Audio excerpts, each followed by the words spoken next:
മാസപ്പടി കേസിൽ മുഖ്യമന്ത്രിയുടെ മകൾ വീണ വിജയനെ പ്രതി ചേർത്ത് SFIO കുറ്റപത്രം സമർപ്പിച്ചിരിക്കുന്നു. പ്രോസിക്യൂഷൻ നടപടികൾക്ക് SFIOയ്ക്ക് അനുമതി ലഭിച്ചിരിക്കുന്നു. കമ്പനി കാര്യ മന്ത്രാലയമാണ് ഈ അനുമതി നൽകിയിരിക്കുന്നത്. അതിന്റെ വിശദാംശങ്ങളിലേക്ക് നമുക്ക് പോകാം. മാസപ്പടി കേസിൽ വീണ വിജയനെ പ്രതി ചേർത്ത് SFIOയുടെ തീരുമാനം വന്നിരിക്കുന്നു. പ്രോസിക്യൂഷൻ നടപടികൾ തുടങ്ങാം എന്നാണ് അറിയിച്ചിരിക്കുന്നത്. അതോടൊപ്പം തന്നെ വീണ വിജയൻ പ്രതിയാകുന്നു, വിചാരണ നേരിടണം. മുഖ്യമന്ത്രിയുടെ മകൾ മാസപ്പടി കേസിൽ 2.7 കോടി രൂപയുടെ സ്വത്ത് സമ്പാദനവുമായി ബന്ധപ്പെട്ട കേസാണ് വന്നിരിക്കുന്നത്. വീണ വിജയനെ പ്രതി ചേർത്തുകൊണ്ടുള്ള SFIOയുടെ കുറ്റപത്രം വന്നിരിക്കുന്നു. അതിന്റെ വിശദാംശങ്ങളിലേക്കാണ് നമുക്ക് പോകാനുള്ളത്. മാസപ്പടി കേസിൽ മുഖ്യമന്ത്രിയുടെ മകൾ വീണ വിജയൻ പ്രതി ചേർക്കപ്പെട്ടിരിക്കുന്നു.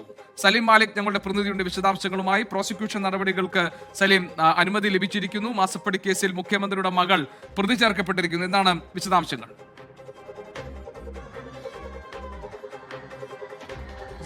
മുഖ്യമന്ത്രിയെ സംബന്ധിച്ചിടത്തോളം, മുഖ്യമന്ത്രിയുടെ മകളെ സംബന്ധിച്ചിടത്തോളം വലിയ തിരിച്ചടിയാണ്. രാഷ്ട്രീയമായി തന്നെ ഏറെ വിവാദം, ഏറെ കോളിളക്കം ഉണ്ടായിരുന്ന വിഷയമാണ് മാസപ്പടി കേസ്. അത് മുഖ്യമന്ത്രിയുടെ മകൾ വീണ വിജയൻ മാസപ്പടി കൈപ്പറ്റി എന്നുള്ള വലിയ ആരോപണം നേരിട്ടതാണ്. അത് മുഖ്യമന്ത്രിയെ ഉൾപ്പെടെ ഏറെ കാലം വലിയ വിവാദങ്ങളിലേക്ക് വലിച്ചിട്ടതാണ്. അതിനുശേഷമാണ് SFIO കേസ് ഏറ്റെടുക്കുന്നത്. സംസ്ഥാനത്ത് ആദ്യമായാണ് ആ നിലയിൽ SFIO ഒരു മുഖ്യമന്ത്രിയുടെ മകൾക്കെതിരെയുള്ള ഒരു അന്വേഷണം ഏറ്റെടുക്കുകയും ചെയ്യുന്നത്. അന്ന് തന്നെ വലിയ രാഷ്ട്രീയ കോളിളക്കം ഉണ്ടാക്കിയ സംഭവത്തിൽ ഇപ്പോൾ പ്രോസിക്യൂഷൻ അനുമതി നൽകിയിരിക്കുന്നു എന്നുള്ള സുപ്രധാനമായ വിവരമാണ് ഏറ്റവും ഒടുവിലായി പുറത്തു വരുന്നത്. പ്രോസിക്യൂഷന് കോർപ്പറേറ്റ് കാര്യ മന്ത്രാലയത്തിന്റെ അനുമതി ലഭിച്ചിട്ടുണ്ട്. വീണ വിജയനും ഒപ്പം തന്നെ ശശിധരൻ കർത്തയും വിചാരണ നേരിടണം എന്നുള്ളതാണ് SFI ഇപ്പോൾ സമർപ്പിച്ചിരിക്കുന്ന കുറ്റപത്രത്തിലൂടെ പറയുകയും ചെയ്യുന്നത്. ഗുരുതര വകുപ്പുകളാണ് ആ കുറ്റപത്രത്തിൽ ചുമത്തിയിരിക്കുന്നത്.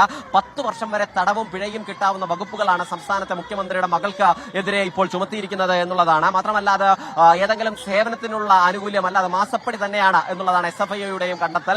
ആദ്യഘട്ടത്തിലൊക്കെ വിഷയം വിവാദമായി വന്നപ്പോഴൊക്കെ ഇതുമായി ബന്ധപ്പെട്ട ഓഫീസ് പറഞ്ഞത്, ഒപ്പം തന്നെ മുഖ്യമന്ത്രി ഒക്കെ പറഞ്ഞത് സേവനത്തിനുള്ള പ്രതിഫലവും കൂലിയും മാത്രമാണ്, അതല്ലാതെ ഏതെങ്കിലും നിലയിലുള്ള ഒരു മാസപ്പടി കൈപ്പറ്റിയിട്ടില്ല എന്നുള്ളതായിരുന്നു ആ ഘട്ടത്തിൽ പറഞ്ഞിരുന്നത്. പക്ഷേ അതങ്ങനെയല്ല, അതൊരു മാസപ്പടി തന്നെയാണ് എന്നുള്ളതാണ് SFIO ഇപ്പോൾ കൈപ്പറ്റിയിരിക്കുന്നത്. സേവനമില്ലാതെയാണ് വീണ വിജയനും ഒപ്പം എക്സാലോജിക്കും പണം കൈപ്പറ്റിയത് എന്ന് പറയുന്നു. മാത്രമല്ല അനധികൃതമായി ഈ നിലയിൽ 2.70 കോടി രൂപ കൈപ്പറ്റി എന്നുള്ളത് കൂടിയാണ് ഈ ഘട്ടത്തിൽ ഈ കുറ്റപത്രത്തിൽ പറയുന്നത്. അതോടുകൂടി തന്നെ വീണ്ടും മാസപ്പടി വിവാദം ഉറപ്പായും രാഷ്ട്രീയ കേരളത്തിലെ കോളിളക്കം സൃഷ്ടിക്കുന്ന വാർത്തയായി മാറും. ഏറെക്കാലത്തെ വിവാദങ്ങൾക്ക് ശേഷം, പ്രശ്നങ്ങൾക്ക് ശേഷം, രാഷ്ട്രീയമായ വലിയ വിവാദങ്ങൾക്ക് ശേഷമാണ് തൽക്കാലമെങ്കിലും ആ മാസപ്പടി വിവാദം ഈ നിലയിൽ ഒരു വലിയ ചർച്ചയാകാതെ ഇരുന്നത്. അതിന് പിന്നാലെ വീണ്ടും ഹൈക്കോടതിയിലേക്ക് ആ കേസ് പോകുന്നതുമൊക്കെ നമ്മൾ കണ്ടതാണ്. ഏറ്റവും ഒടുവിൽ SFIO ആ വിഷയത്തിൽ കുറ്റപത്രം സമർപ്പിക്കുകയും കോർപ്പറേറ്റ് കാര്യ മന്ത്രാലയം വീണയ്ക്കെതിരെ പ്രോസിക്യൂഷൻ അനുമതി നൽകുകയും ചെയ്തതോടുകൂടി വീണ്ടും സംസ്ഥാനത്തെ രാഷ്ട്രീയ വിവാദമായി മാസപ്പടി കേസ് വളരും എന്നുള്ള കാര്യത്തിലും തർക്കമില്ല.